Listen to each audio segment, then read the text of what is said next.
महापुरुषों के स्वभाव और एक गृहस्थ के स्वभाव में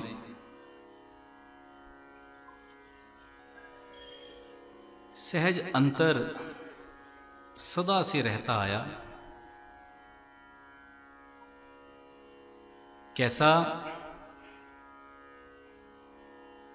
रामायणकार ये कहते हैं, परोपकार वचन मन काया, संत स्वभाव सहज खगराया।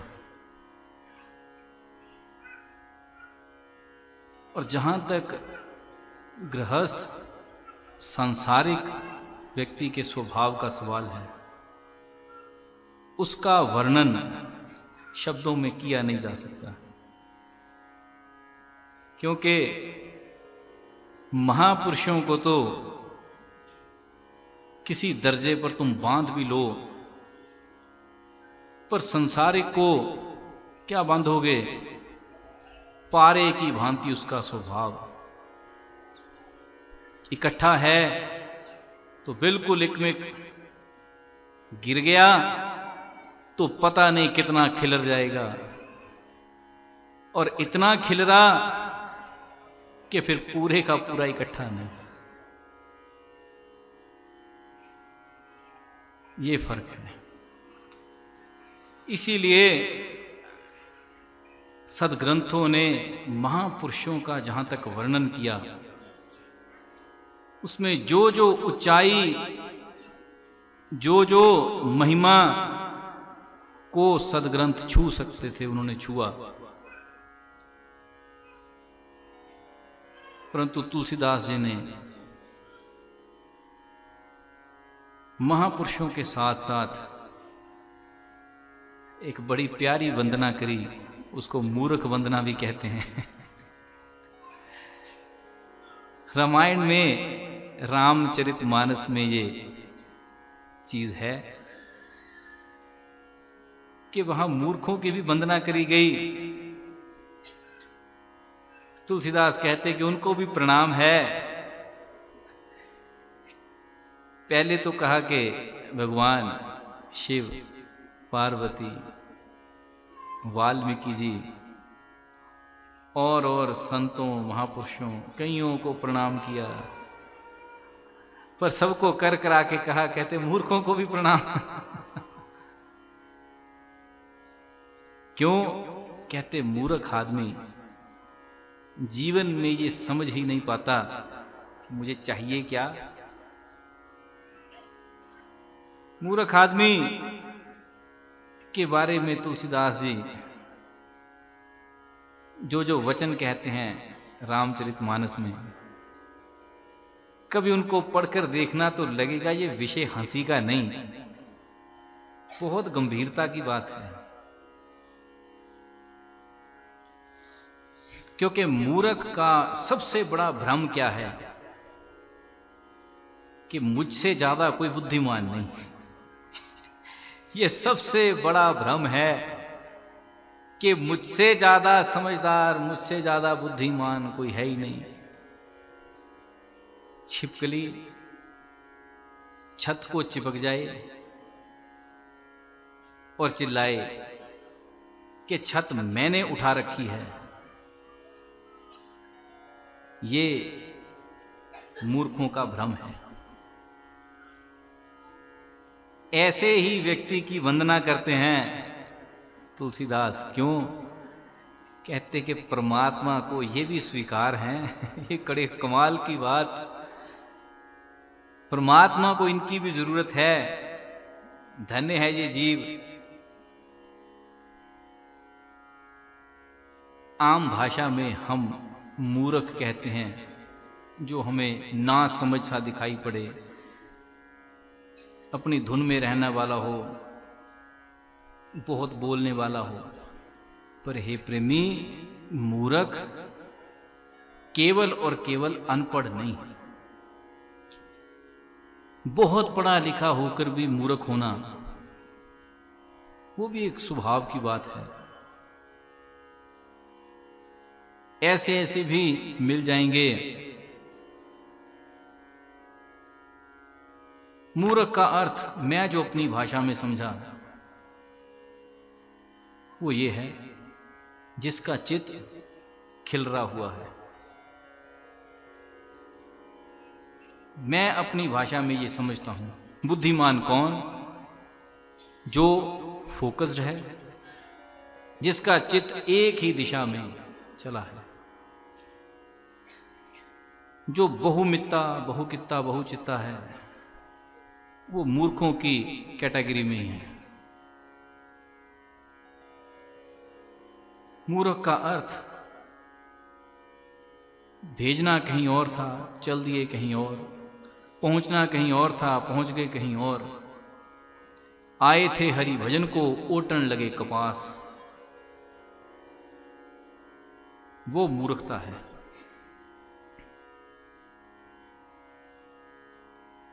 मूर्ख का अर्थ जिसकी दृष्टि, जिसकी नजर अपने आप पर ना होकर बाकी सब पर है, जो स्वयं को ना देखकर बाकी सबको देख रहा, सबको सुन रहा, सबका एनालिसिस, सबका विश्लेषण किया जा रहा, पर स्वयं से चूका हुआ है, खुद को भूला हुआ है, उसके लिए बहुत ही सही शब्द है मूर्ख। पढ़ा लिखा हो, अनपढ़ हो, पर हे प्रेमी, तुलसीदास जैसे संत उनकी वंदना क्यों कर गए? क्योंकि वो जानते हैं कि मूर्ख सदा से मूर्ख नहीं था और सदा के लिए मूर्ख नहीं रहेगा। इसमें बदलाहट हो सकती है, इसलिए वो वंदना करते हैं। वो वंदना सही अर्थों में उनकी मूर्खता की नहीं कर रहे हैं, वो उनके उस मादे की वंदना करते हैं कि इनमें बदलाहट हो सकती है। शठ सुधरही सत्संगति पाई। तुलसीदास कहते हैं शठ हो, मूर्ख हो, तो भी सत्संगत से सुधर सकता है। पारस परस कुधातु सुहाई। कहते पारस का स्पर्श पाकर लोहा भी सोना बन जाता। ऐसे ही बुद्धिहीन मूर्ख आदमी यदि सत्संग की लपेट में आ जाए, उस रंगत में आ जाए, तो वो भी बदल जाता। ये प्रेमी, अब कष्ट बुद्धिहीन के लिए कष्ट यही है कि वो सत्संग में पहुंच जाए। और ध्यान रखना, बुद्धिहीन को सत्संग में पहुंचने में सबसे बड़ी रुकावट कोई और नहीं, उसकी बुद्धि है, उसकी सोच, उसके विचार, उसका नजरिया ही सबसे बड़ी रुकावट है। क्यों है रुकावट? क्योंकि बुद्धि कई तरफा काम करती, कई किस्म की दौड़ है। ज्यों ही सत्संग की आवाज अंदर से आई, हल्की सी आवाज आई, मन ने हल्का सा कहा कि जाना चाहिए, उसी क्षण कई विचार आ गए कि नहीं, पहले ये काम, पहले वो काम, ये भी करना, ये भी जरूरी, वो भी जरूरी, कई चीजें गिनकर कि यदि फिर समय रह गया तो चले जाएंगे। बुद्धिहीन और बुद्धिमान में कोई ज्यादा फर्क नहीं। बुद्धिमान ये कहेगा काम होते रहेंगे, तू हरि चर्चा सुन, और बुद्धिहीन ये कहेगा कि सत्संग होता रहेगा, तू पहले काम कर। यही फर्क है और कोई ज्यादा अंतर नहीं। हे प्रेमी, यही एक ऐसा अंतर है जिसके कारण से भक्त भक्त हो गए सांसारिक रह गया। केवल उनके चित्त में एक पहल थी। जिनके चित्त में सत्संग की पहल थी, उन्होंने सब चीजें हटाई और सत्संगी हो गए। सब कुछ हटा दिया, किसी चीज को महत्व नहीं दिया, ना धन, ना यश, ना पदवी, ना कोई संबंध, ना भूख, कुछ भी नहीं। सब चीजें रखी एक तरफ और सत्संग को सीधा हो गया। जिसने कुछ भी सत्संग के बीच में लाकर खड़ा कर दिया, उसको सत्संग समझ में नहीं आएगा। क्योंकि सत्संग सभा में बैठने से समझ में नहीं आएगा। ये प्रेमी, सत्संग समझ में आता जिस दिन चित्त सत्संगी है। जिस दिन चित्त पूर्णतः सत्संगी है। सत्संगी चित्त का अर्थ ये नहीं जिसे सुनाई देता है। सत्संगी चित्त का अर्थ है जिसके पास हर समय विवेक जागृत है। हर समय, क्योंकि सत्संग की देन एक ही चीज है। सत्संग से एक ही चीज पैदा होती है, उसे कहा जाता विवेक। विवेक का अर्थ शुद्ध बुद्धि, विवेक का अर्थ निर्णय करने की क्षमता। क्योंकि जीवन में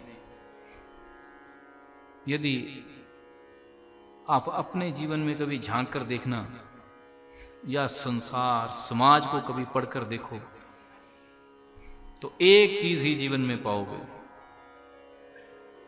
कि सबसे बड़ी कमी, कोई भी जीवन का क्लेश, कोई दुख, कोई अव्यवस्था, उसके पीछे सबसे बड़ी कमी निर्णायक ना होने के कारण है। जो व्यक्ति जीवन में अच्छे उचित निर्णायक रहे हैं, उन्हें किसी चीज, किसी भी प्रकार के दुख या क्लेश से गुजरना नहीं पड़ता। और निर्णायक कौन कब हो सकता? जो जितना ज्यादा सत जीवन जिए और परमात्मा भजन की तरफ को समर्पित रहे। ये मैं अपना अनुभव देखता हूं। यदि जीवन में परमात्मा भजन की इच्छा हो, यदि जीवन में परमात्मा भजन की चाह हो और उस तरफ की तैयारी हो, ऐसी तैयारी के साथ जीने वाला व्यक्ति जब भी बात करेगा, जब भी कोई निर्णय लेगा, तो उसके निर्णय में वो झलक दिखाई पड़ेगी। और जिसके जीवन में सत्य के लिए समय नहीं, सत्संग नहीं, उसके निर्णय भी झोल झमेटा ही होंगे। और हे प्रेमी, जीवन है ही इसी चीज का नाम कि हर क्षण तुम्हें कुछ ना कुछ निर्णय लेना पड़ता। हर क्षण कुछ ना कुछ डिसाइड करना पड़ता, ये करूं ना करूं, ऐसा हो कि ऐसा ना हो, ये होना चाहिए कि नहीं होना चाहिए। हर क्षण यही चलता। रोज के भोजन को लेकर भी एक बार सोचना पड़ता, भोजन करूं कि ना करूं। भूख लगी है, यदि लगी है, यदि भोजन करना है तो क्या करूं, ये खाऊं कि ना खाऊं। हर क्षण निर्णय है, हर क्षण। जीवन निर्णय लेने का ही नाम है। पर अब सवाल है कि यदि हर क्षण निर्णय ही लेना, तो सही उचित कैसे लिया जाए? हे प्रेमी, सही उचित निर्णय लेने के लिए पीछे विवेक और सूक्ष्म बुद्धि की जरूरत पड़ती। वो सूक्ष्म बुद्धि पैदा होती भजन ध्यान से, वो विवेक पैदा होता सत्संग से। बिन सत्संग विवेक ना हुई, राम कृपा बिन सुलभ न सोई। बिना सत्संग के विवेक पैदा होता नहीं। ये रामायणकार तो कह गए कि नहीं होता, पर तुम्हें यदि सुनकर यह प्रश्न आए कि हमारे पास तो विवेक है, ये प्रेमी, ऐसी संभावना हो सकती है, पर जिस दिन पूर्णतः सत्संगी हो जाए और भजन का अंदर से चाव हो, चाहत हो, भजन करके जो तेरे में बदलाहट आएगी, एक वो और एक आज का दिन, इसको कभी मिलान करके देखना। बिन बुद्धि का व्यक्ति सदा ये कहेगा कि मुझसे बड़ा कोई बुद्धिमान नहीं। जिस दिन थोड़ी सी बुद्धि जागृत हो जाए, उस दिन सबसे पहले अपने आप पर हंसेगा कि मैं भी क्या समझता था, कहानी क्या से क्या निकली। उस दिन हंसी आती अपने आप के ऊपर कि देखते क्या थे, बात क्या बनी। कभी ध्यान रखना, जब तुम किसी बच्चे को देखो, कोई बच्चा कोई हरकत करे, कोई शरारत करे, तुम्हें हंसी आएगी। ज्यादातर वो हंसी बच्चे के कारण नहीं, वो तुम्हें अपने बचपन की कोई घटना याद आ जाएगी। ज्यादातर हंसी वो उस चीज की है कि हम भी ऐसा ही करते थे। तकरीबन जीवन में जितनी भी हंसी या दुख हैं, कोई चल बसे, लाश पड़ी हो, लोग रो रहे हों, तो जिनका अपना जीवन सही गुजरा हो, कोई घटना ना देखी हो, उनका रोना जरा कम होगा। जिन्होंने कोई दुख देखा हो, वो उस घड़ी में और ज्यादा दुखी हो जाएंगे, क्योंकि उन्हें अपने जख्म हरे होते हैं। किसी को नहीं रोया जाता, रोया जाता अपनी उन पुरानी घटनाओं को याद करके। हंसी और दुख ये अपने ऊपर जो बीते हैं, वही वापस मुड़ मुड़ के हरे हो गए। बच्चे को देखकर भी हंसी यही आती है कि हम भी ऐसा ही करते थे, और साथ ही ख्याल आता कि बचपन, इस भोलेपन का नाम, जिसमें पता ही नहीं क्या कहना क्या नहीं कहना, क्या खाना क्या नहीं खाना, कहां नाचना कहां नहीं नाचना, सब जगह सब कर्म जायज हैं, उसका नाम बचपन। बच्चे को कोई मतलब नहीं कि जहां कहीं मौत हो रखी ना, घर में कोई लाश पड़ी हो, गली में कोई डीजे लगे, बच्चे वहीं नाचने लग जाएंगे, क्योंकि कोई अंतर ही नहीं पड़ता। फकीरों की जून, सभी ठीक। और यदि दुख है तो ये अंतर नहीं पड़ता कि कहां रो रहे, जहां देखा कोई अंतर नहीं कि माता पिता क्या कहेंगे, कोई क्या कहेगा। जिद पर अड़ गया तो रास्ते के बीच में बैठ जाएगा, वहीं रोना शुरू, क्योंकि फकीरी का समय है, भोलापन है, कोई किसी की चिंता नहीं। लेकिन जो बड़ा है, उसका अपना जीवन उनके माध्यम से हरा होता, देख देख कर। यही चीज उनका स्वभाव बनी है। इसीलिए व्यक्ति को अपने आप को ये लगने लग जाता उम्र के साथ या वैसे भी कि मुझसे बड़ा कोई बुद्धिमान नहीं। जिस दिन बुद्धि जागृत हो जाए, तो जैसे बच्चों को देखकर हंसी आती, वैसे अपने ऊपर हंसी आती कि हम क्या सोच रहे थे, क्या चल रहा है, हम क्या बने हुए थे और क्या निकले।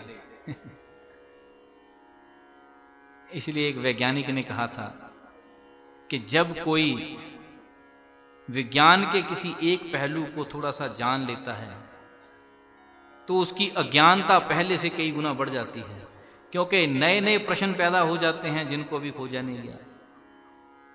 जब तक इतना ही नहीं जानते थे, तब तक लगता था हमें सारा ही आता है। 5वीं का बच्चा विज्ञान की किताब पढ़ी, 8-10 अध्याय थे, प्रश्न उत्तर याद हो गए, चीजें समझ में आ गई। मास्टर जी ने 100 में से 100 दे दिए, उसको लगता कि सारी साइंस आ गई। जायज भी है, आ गई सारी, जो उसके लिए सारी थी वो सारी आ गई। जैसे ही अगली कक्षा में गया, फिर देखता कि हैं, तब तक तो लगता था सारी आ गई, ये तो अभी और है। ऐसे जब 10वीं कक्षा में हो तब भी कहानी ठीक थी, ज्यों ही 11वीं में पहुंचा तो किताब एकदम से मोटी हुई। कहां लगता था कि इतनी सी किताब 1 इंच मोटी, उसमें सारा कुछ आ गया। अब जो फिजिक्स है वो भी 3 इंच को चली गई, केमिस्ट्री भी 3 को चली गई, बायो भी 3 को चली गई। ये तो काम बहुत कठिन है। ये प्रेमी, जब कोई थोड़ा थोड़ा जान लेता है तो अज्ञानता के स्तर भी बढ़ते हैं। लेकिन यदि 5वीं वाला 5वीं को पूरी तरह से पढ़कर कहे आज से स्कूल की छुट्टी, फिर उसको उस भ्रम में जीने के लिए मुश्किल तो नहीं होगी, लेकिन अज्ञानता खड़ी की खड़ी रहेगी। और वो अज्ञानता कैसी होगी, जिसको वो महसूस भी ना कर पाएगा, क्योंकि उसने 5वीं तक की किताब पूरी पढ़ी हुई है, उसको सब आता है, वो बहुत बड़ा ज्ञानी है। पर अज्ञानता उसके इर्द गिर्द फैली हुई है, पता ही नहीं उसको।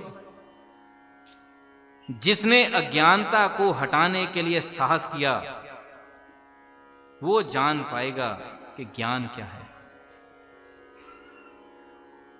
जिसने साहस ही कुछ ना किया, जो कहेगा सब ठीक ही ठीक, उसको कोई अंतर नहीं पड़ता। इसलिए हे प्रेमी, जब तक तो बुद्धि छोटी थी, जब तक जीवन में सत्संग नहीं था, घर में बैठा हुआ प्रत्येक व्यक्ति ये कह लेता सत्संग में क्या सुनना, दोहे चौपाइयां कहानियां ही हैं, वो तो हमें आती हैं। ठीक है भाई, आती हैं। जिसके लिए दोहे चौपाइयां ही सत्संग है, उसको सही अर्थों में सत्संग सुना ही नहीं कभी, उसको सुनाई देता ही नहीं। क्योंकि सत्संग कभी भी बाहर के कानों से सुनाई नहीं देता। सत्संग वो है कि जब कुछ वचन बाहर के कानों से अंदर जाएं और तेरे प्राणों में घुलकर कुछ ऐसा असर करें कि तू तू ना रहे, वो सत्संग है। जो इधर से सुनकर उधर से निकल गए या याद हो गए, वो पाठ हो गया, वो सत्संग नहीं। वो पाठ हो गया और तू पाठी हो गया। सत्संग का अर्थ कि तेरा चरित्र बदल गया, तेरे में कुछ ऐसा परिवर्तन आया कि जो कुछ तू पहले गंदगी लेकर बैठा था वो झड़ गई। क्योंकि जीवन में गंदगी है क्या, कुछ ज्यादा मोटी मोटी नहीं, बहुत बारीक परतें हैं।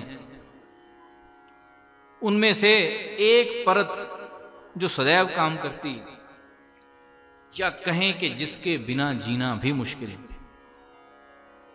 एक संसारिक के लिए उस परत के बिना जीना बहुत मुश्किल, उसका नाम है अहंकार।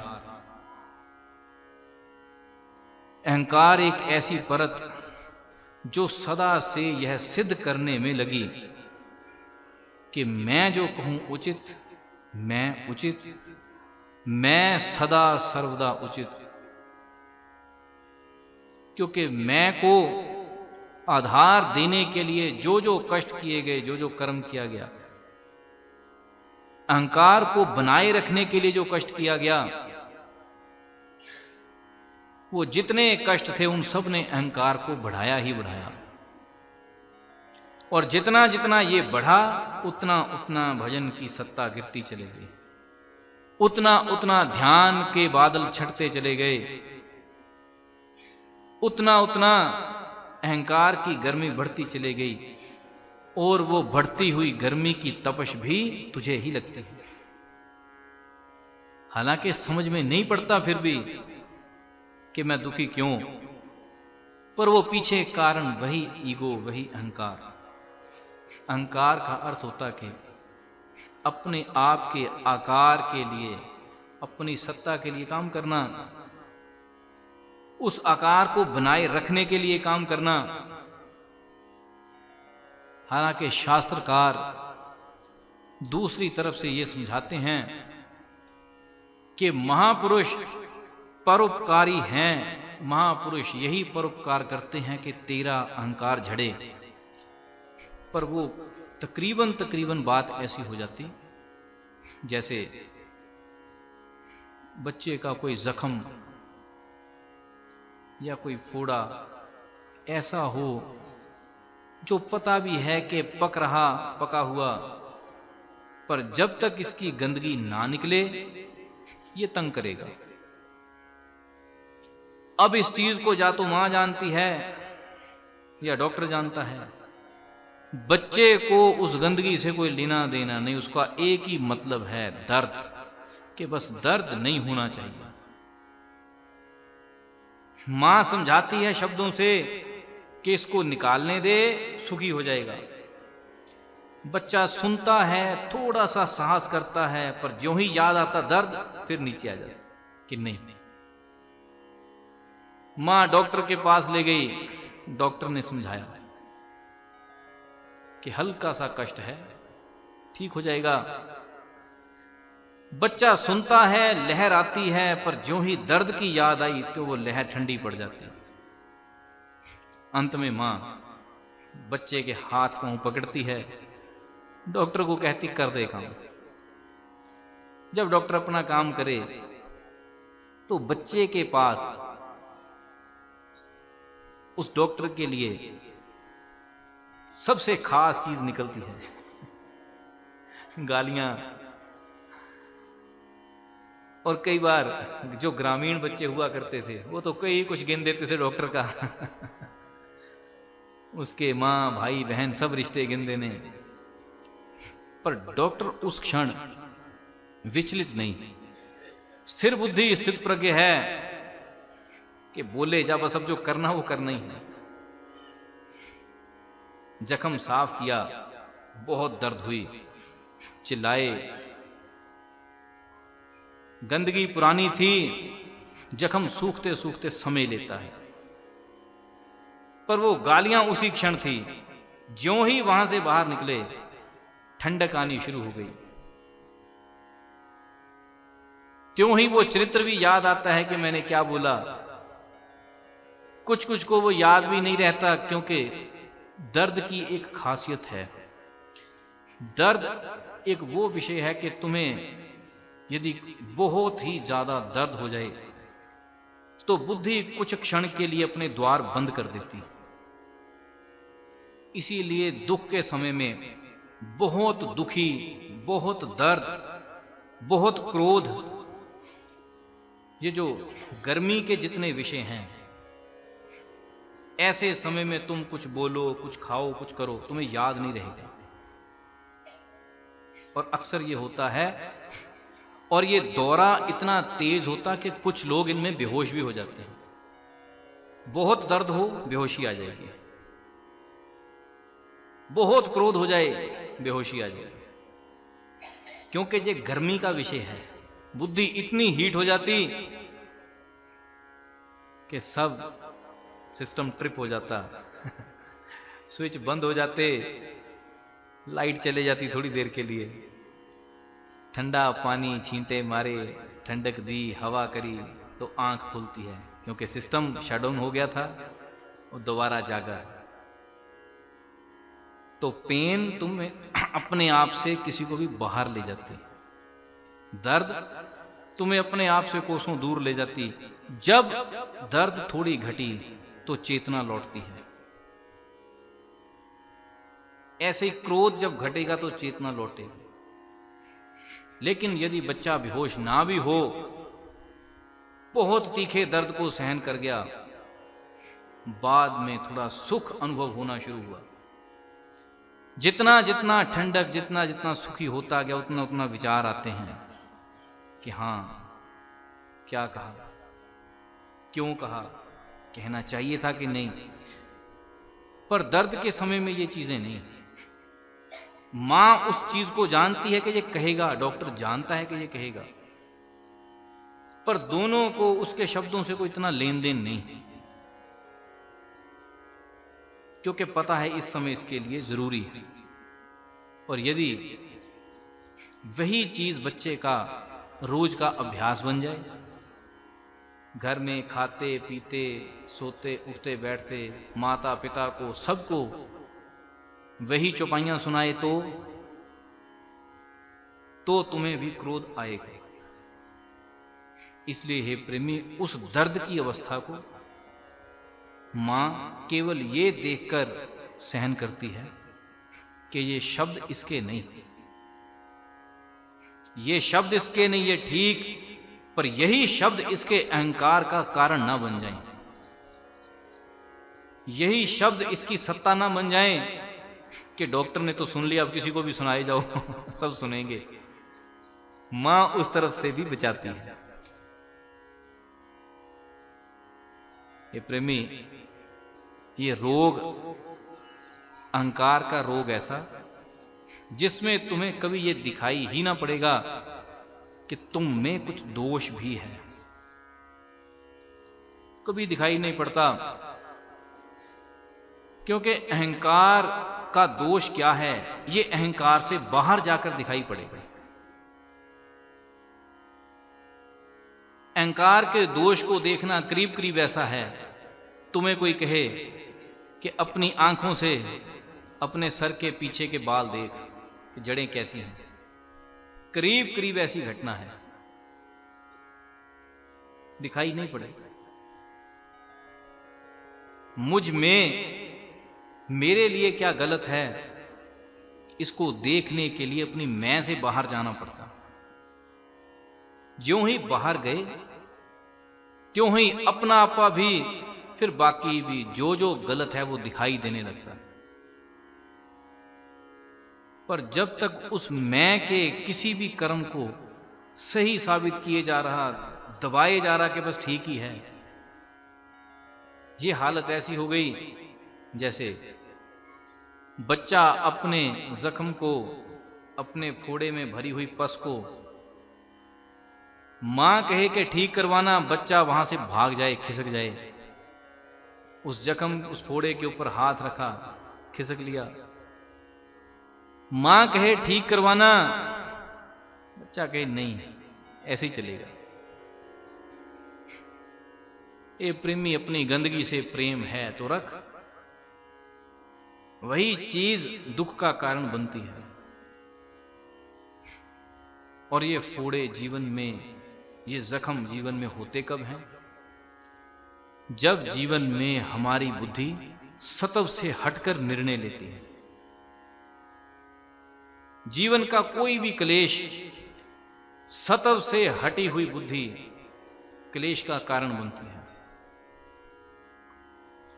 सत्व का अर्थ केवल इतना, सांसारिक दृष्टि से कहूं, सत्व का अर्थ कि जब भी कोई निर्णय ये देखकर आए कि जो उचित है उसको पकड़ूं, बस इतनी धारणा मात्र बनाने से निर्णय सात्विक हो जाता है। जो उचित है, जो सही है, उसको पकड़ूं।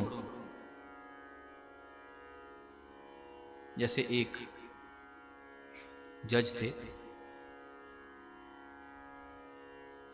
उनसे कभी मैंने इस विषय में बात करी थी कि कुछ लोग जो जीवन में बहुत स्पष्ट गलत हों, कोई आतंकी हो जिसके बारे में सब पता है, वीडियो दिख रही है कि इस आदमी ने गलत किया, इतना होने के बावजूद भी उसे सीधी सजा क्यों नहीं दी जाती? बहुत बहुत देर तक केस चलें, कुछ करें। तो उन्होंने एक बहुत पते की बात कही। कहते जी, जिस क्षण गलती हुई उस क्षण वो व्यक्ति, और जब पकड़ा गया उस क्षण वो व्यक्ति, वो बिल्कुल वही नहीं जो गलती करते समय था। वो अब बदल गया है। क्या बदल गया? समय।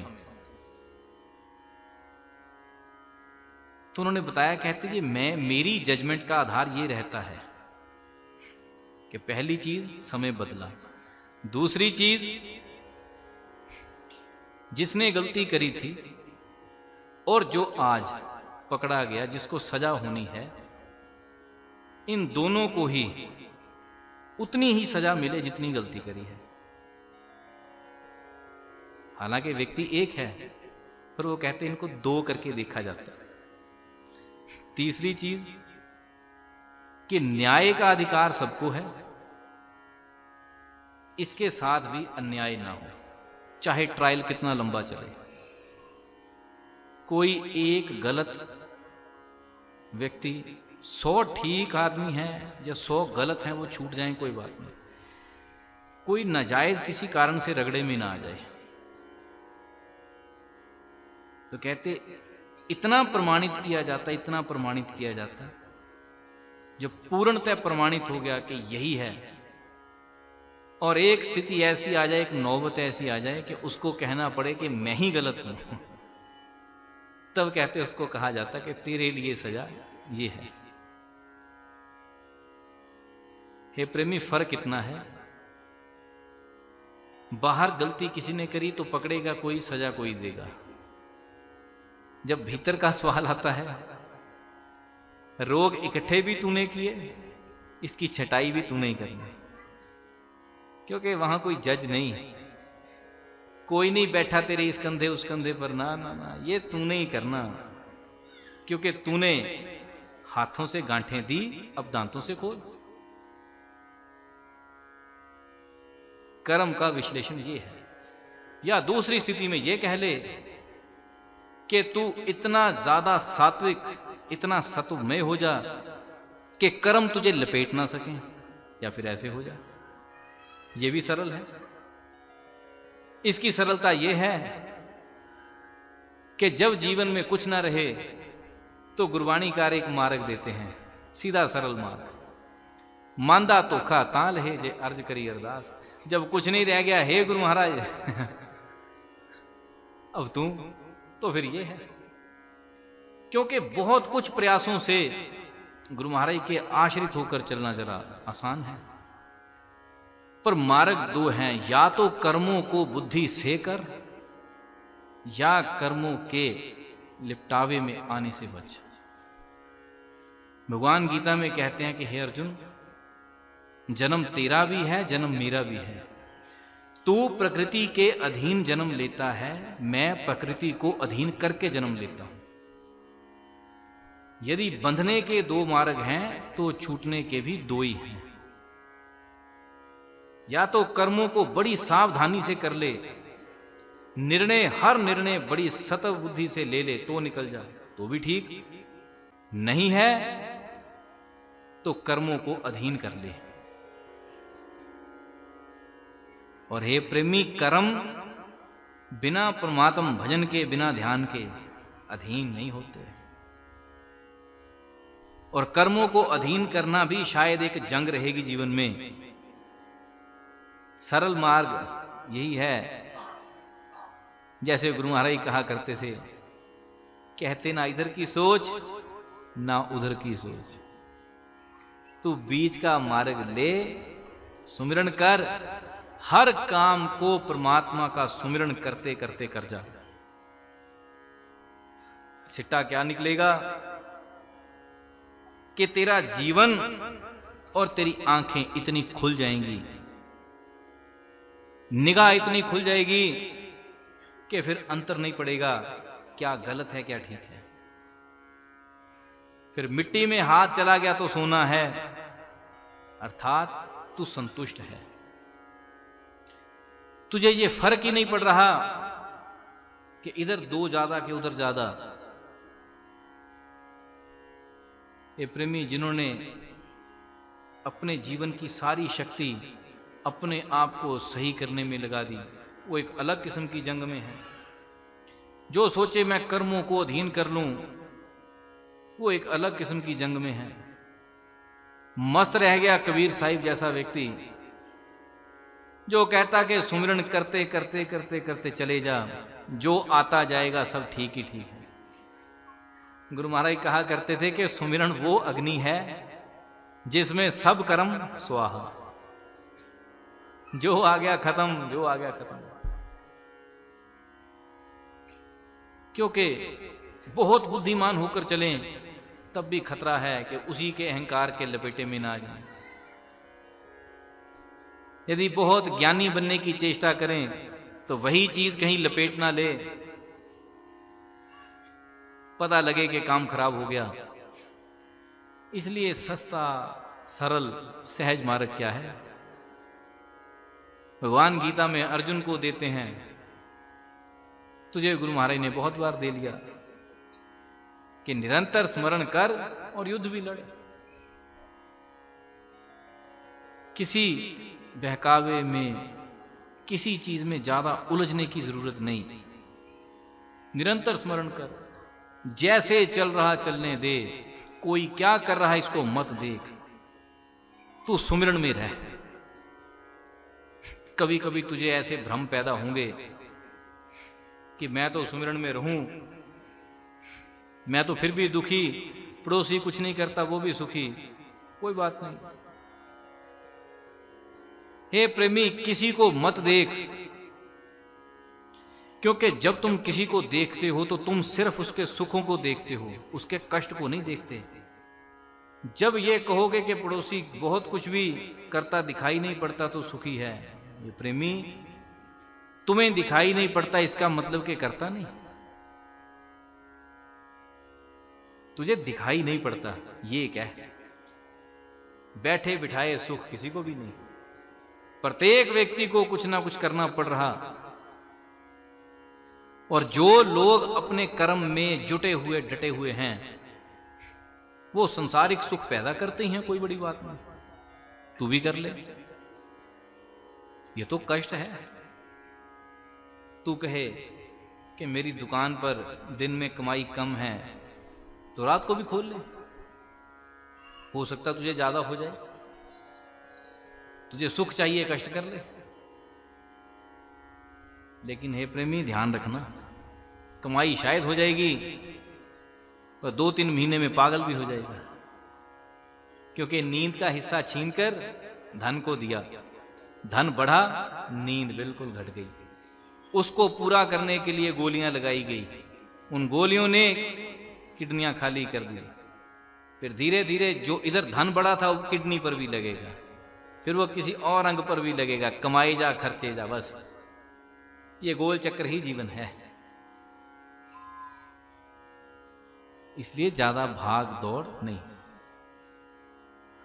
कई बार, और कई बार भी ना कहूं, अक्सर तुम्हें ऐसा दिखाई पड़ता ही है, अक्सर दिखाई पड़ता है, मैं तो बहुत कुछ करूं, मैं तो फिर भी उतना सुखी नहीं।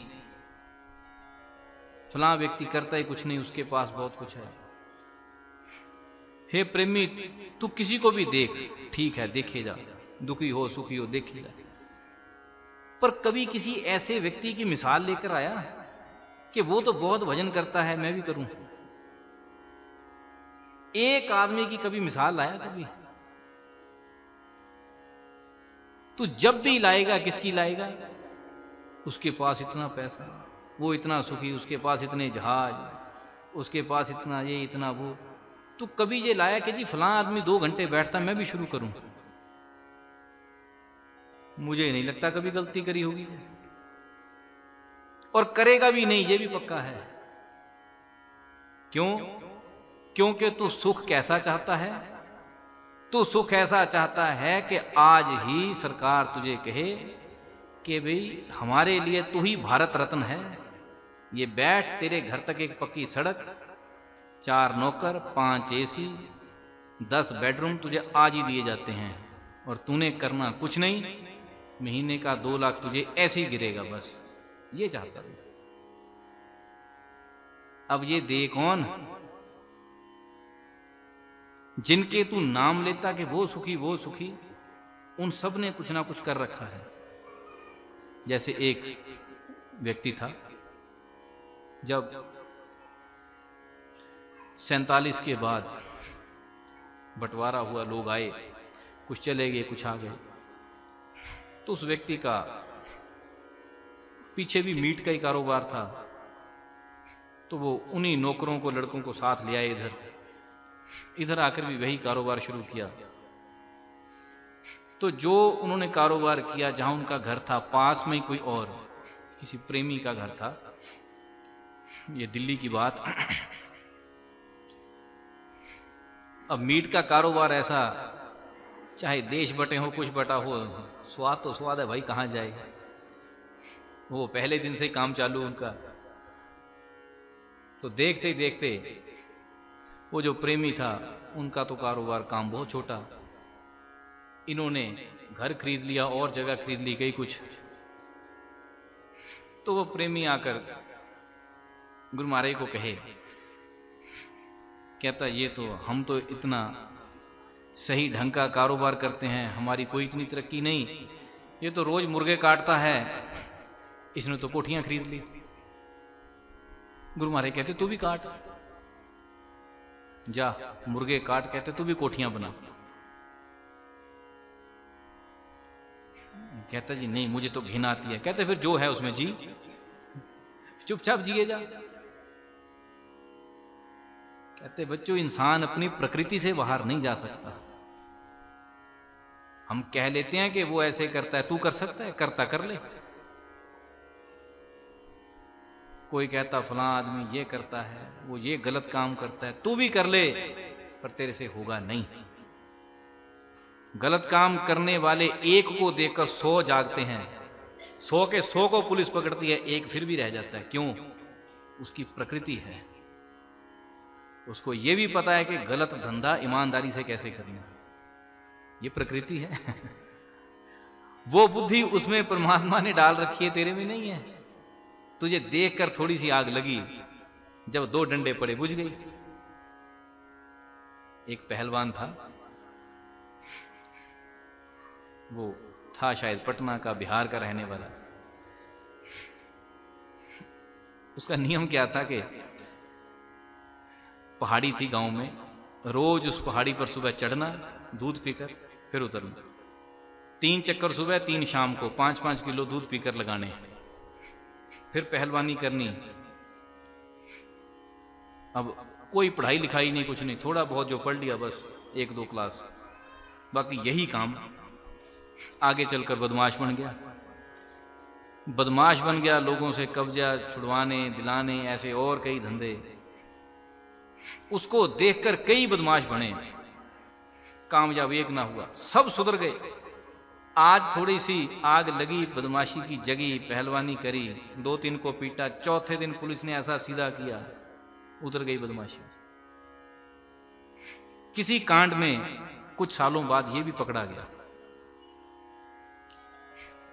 इतना मारा पुलिस ने, इतना मारा, 7 दिन पिटाई होती रही। फिर ऐसे कच्ची कोई जमीन बहुत बड़ी, जीप के साथ बांधकर उसको घुमाते रहे, एक चला जाए दूसरा आकर गाड़ी चलानी शुरू कर दे। 3 दिन ये कार्यक्रम चला, शरीर छिल गया, पूरा मिट्टी से भर गया। ऐसे 10-12 दिन के बाद पुलिस ने पूछा अब, तो बहुत हंसते हुए बोला, कहता तुझे क्या लगा मैं टूट गया? ये प्रेमी, जो जिस काम के लिए बना है उसे कोई तोड़ेगा क्या? जिनको देखकर जगह है वो 4 दिन नहीं चलेंगे। तो ये जो पहलवान था, इसका एक नियम था, भगवे कपड़े में कोई भी व्यक्ति उसके पास चला जाए, चाहे उसको मारने वाला ही हो, उसके ऊपर हाथ नहीं उठाना। कहता ये मां ने बात समझाई थी, भगवे कपड़े में कोई आ जाए ईश्वर है। ऐसे कोई महात्मा किसी समय के रहे होंगे, उनको जो दान दक्षिणा दे रखी, कोई उपकार कर रखा होगा, वो कभी सहसा मिलने आए। तो ये अभी जेल से छूटकर आया ही था, देखा शरीर जख्मों से भरा पड़ा। तो उन्होंने पूछा क्या बात? कहता जी ऐसे ऐसे हो गया। कहते कोई बात नहीं, ठीक कर देंगे। 6 महीने उन्होंने फिर ट्रीटमेंट किया, करके 9 बरनों खड़ा हो गया। फिर उन्होंने फिर पूछा, कहते अब करेगा क्या? कहता जिस काम के लिए बने वही करेंगे। ये प्रेमी, आग कईयों को जगी थी, सब ठंडे हो गए, तुम कह लेते हो फिर तो वो ऐसे करता हम भी कर ले। तुझे क्या लगता कामयाब होगा? नहीं। जो जिस काम के लिए बना ही नहीं वो इस विद्या में टिकेगा नहीं, ये बात पक्की है। चाहे देख कर कितना भी शुरू कर ले, तुझे लगता है कहीं दुकान मिल रही, इसको खरीद लो, किराए पर चढ़ा दो।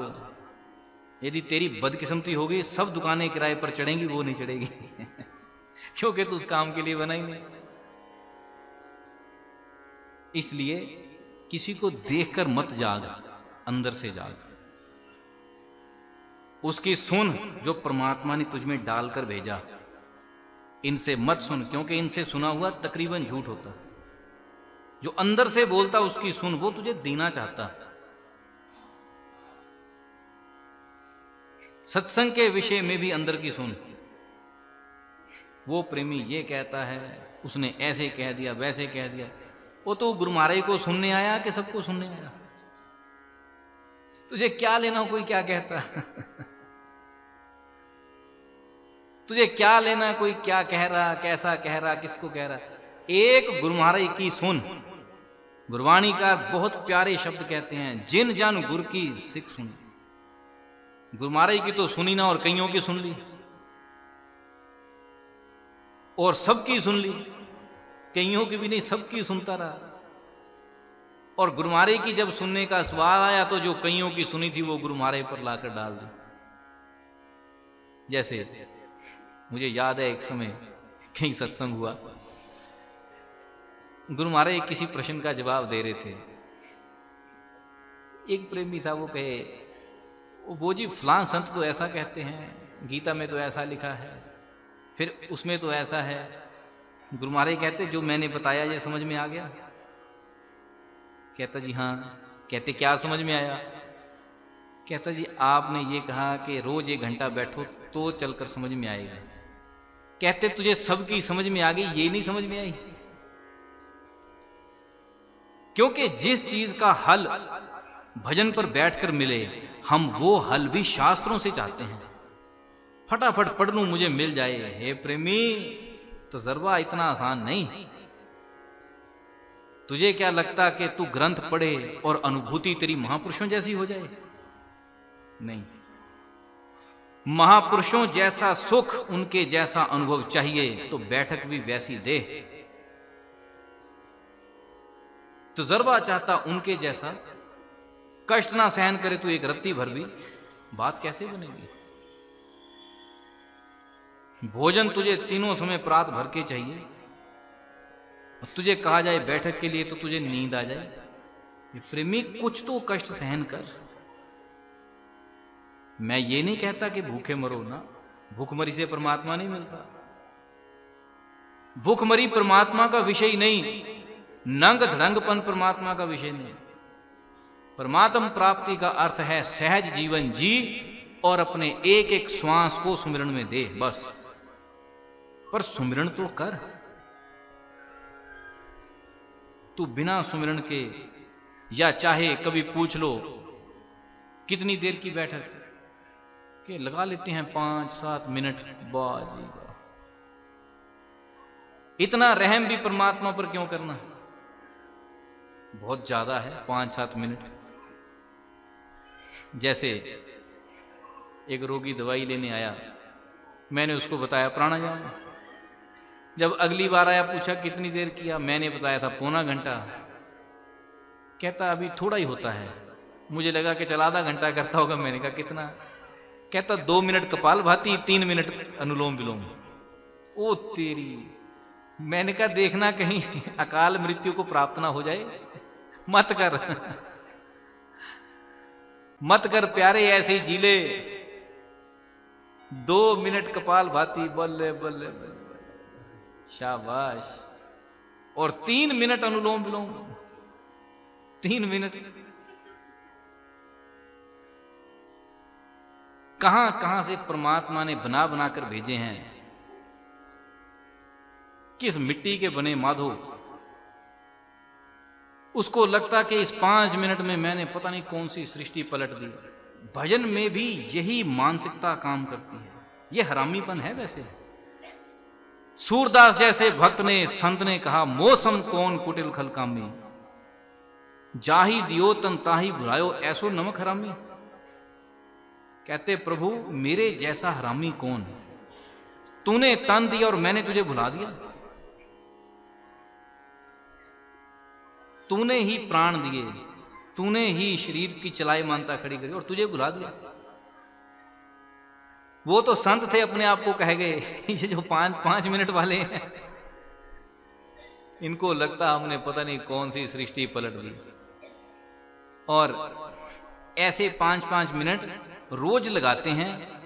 20 साल बाद क्या कहेंगे, प्राणायाम तो बहुत किया, बहुत किया, बहुत ही ज्यादा किया, 5 मिनट रोज किया, शाबाश। ये प्रेमी, अपनी कमजोरी, अपनी कमियां हम समय पर डालते हैं। मैं तो ठीक था, ये परमात्मा ही बुरा है जिसने मुझे ठीक ना किया। अब तुझे क्या लगता, परमात्मा 5 मिनट करने के बाद ब्रह्मा विष्णु महेश तीनों आए तुझे वरदान देने? कुछ चीजें विधि से ढकी हुई हैं। विधि का मतलब, कभी देखना जो लोग पुलिस में नौकरी करने के लिए जाते हैं, जब शपथ ग्रहण है, या मंत्रीगण उस समय किस चीज के लिए शपथ लेते हैं? ईश्वर की शपथ क्या कहकर लेते हैं? मैं विधि द्वारा स्थापित, कि जो प्रोसीजर है उसको फॉलो किया जाएगा। हर चीज विधि का हिस्सा है। जो चीज जिस विधि से होगी वैसे ही होगी। जो चीज आधे घंटे से होगी आधे घंटे से ही होगी। तू कैसे मान ले 5 मिनट में काम हो जाएगा? ये प्रेमी, तेरा वो हिसाब है, कंजूस बनिया लंगर लगाने लगा।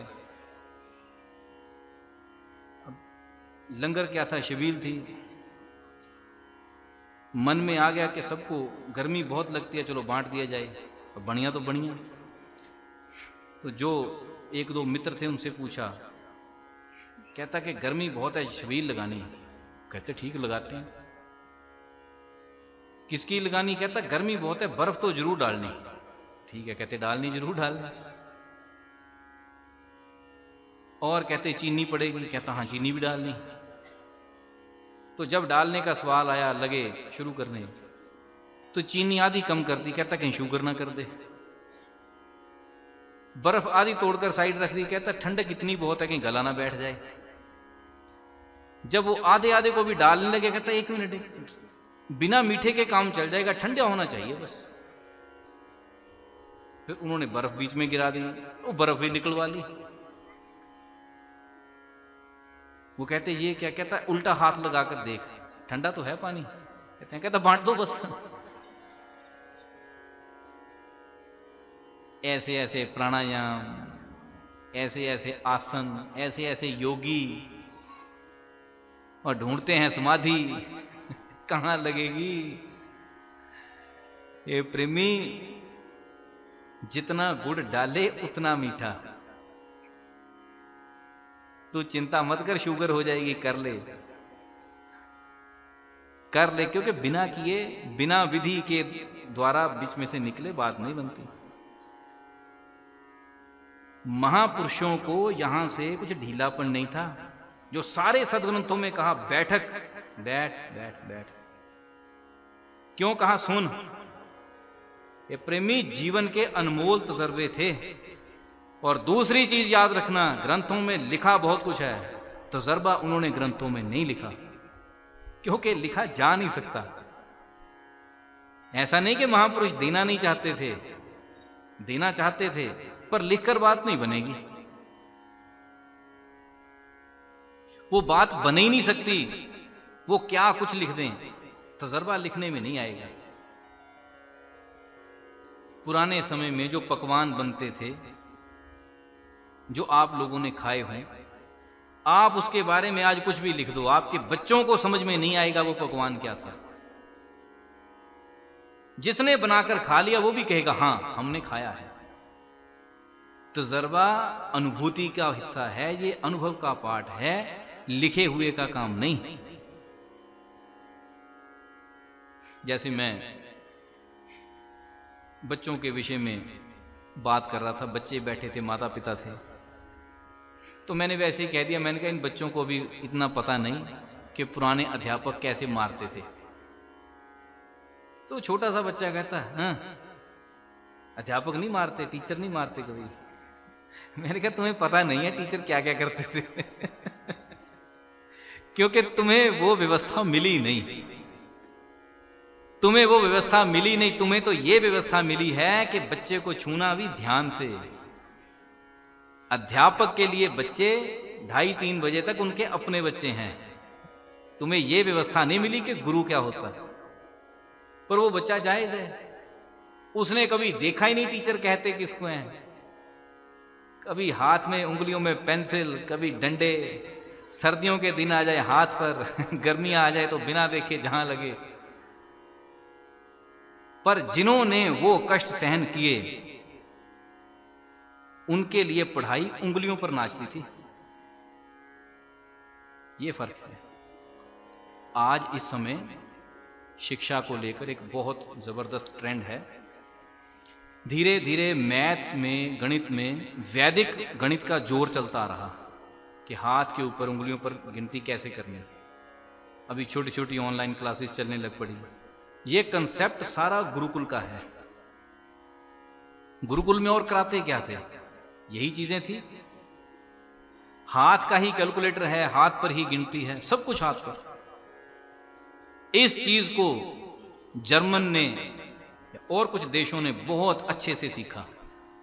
उन्होंने इस चीज का अच्छा प्रयोग किया, पर जहां ये चीजें पैदा हुई वहां भूल भाल गए सब। अब धीरे धीरे लौटने लगी हैं। तो मैंने उसे कहा, मैंने कहा तुमने वो व्यवस्था देखी नहीं, क्योंकि तुम्हारा तजर्बा नहीं कि टीचर मारते भी हैं।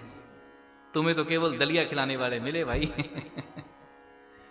ये प्रेमी, ऐसे ही करके जीवन में जब कुछ तजर्बा हो तो ही बात बनेगी, ग्रंथों से कुछ मिले मिलाएगा नहीं। मत इस भ्रम में रहना कि ग्रंथ पढ़कर बहुत तजर्बे हो गए। पढ़ ले 18 पुराण, क्या हो जाएगा, आधे से ज्यादा के तो वैसे ही काम के नहीं।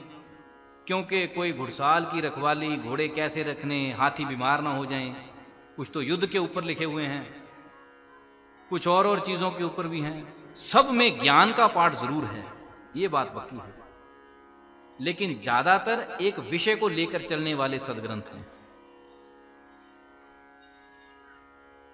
4 वेद, 6 शास्त्र, 18 पुराण, बहुत उच्च दर्जे की नॉलेज इनमें है। गीता, रामायण, गुरु ग्रंथ साहिब, इनमें बहुत उच्च दर्जे की अनुभव की बातें हैं, पर अनुभव नहीं। अनुभव की बातें हैं।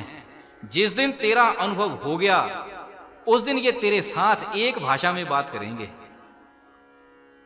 ये कैसे किसी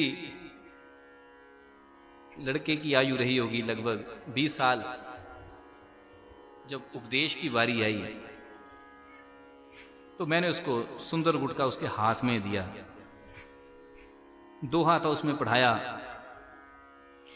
अब दोहा तो ये कहता है, बाजे तेरे नाद अनेक असंख्या, केते तेरे बावन हारे। ये तो सदग्रंथ कब से ही कह रहा, कहें कि 500 साल से कह रहा ठीक है। तो उसने पहले भी ये चीजें पढ़ रखी थी। मैंने कहा इसका मतलब क्या है। कहता जी ये नाद की बात है कि तेरे अंदर नाद बज रहे हैं। जितना जितना अर्थ लिखा था पढ़ लिया। मैंने कहा कभी सुना कहता जी वो बाहर बजाते तो हैं। मैंने कहा महापुरुषों ने बाहर की कोई बात नहीं करी, ये बात अंदर की है। क्योंकि वो पूछ रहे हैं कि बजाने वाला किधर है। बात बजाने वाले की है कि बज तो तेरे अंदर भी रहा। जब हुआ अगले दिन उपदेश तो मैंने कहा अब अष्टपदी पूरी पढ़ और इसको अपने ऊपर लागू कर। तो पढ़ते पढ़ते आंसू आ गए। कहता ये पाठ तब तक हमारे लिए केवल पाठ था जब तक जानकारी नहीं थी। ये प्रेमी ग्रंथ अनुभव की बातें करते हैं। जिस दिन तेरा अनुभव हो गया उस दिन ये तेरे साथ एक भाषा में बात करते हैं। ये हालत कुछ ऐसी है, तू चला गया फ्रांस में, फ्रेंच तुझे आती ना हो तो तू उन सब के मुंह देखता है कि ये क्या कह रहे, वो क्या कह रहा, बच्चा क्या कह रहा, बड़ा क्या रहा, पता तुझे कुछ भी नहीं। फिर तुझे 10, 12, 15 दिन के लिए एक कमरे में रखकर फ्रेंच सिखाई गई। ज्यों ही तू बाहर निकला तुझे आधी से ज्यादा चीजें समझ आ गई कि ये कह क्या रहे हैं। फिर जो कसर रह गई वो उनके बीच में घूम घूम कर सीखता है। जब तक भाषा की समझ नहीं थी तब तक तेरे लिए किसी स्पीकर से ज्यादा नहीं थे, शोर था। जब समझ आ गई तो सब कुछ पता चल गया कि नजदीक वाले क्या कह रहे, दूर वाले क्या कह रहे। ये प्रेमी ग्रंथों की भी भाषा है, हिंदी, पंजाबी, संस्कृत नहीं। इनके पीछे जिस अनुभव से ये लिखे गए वो भाषा है, पर जब तेरे पल्ले वो भाषा नहीं, तुझे वो कैसे समझ में आ जाए।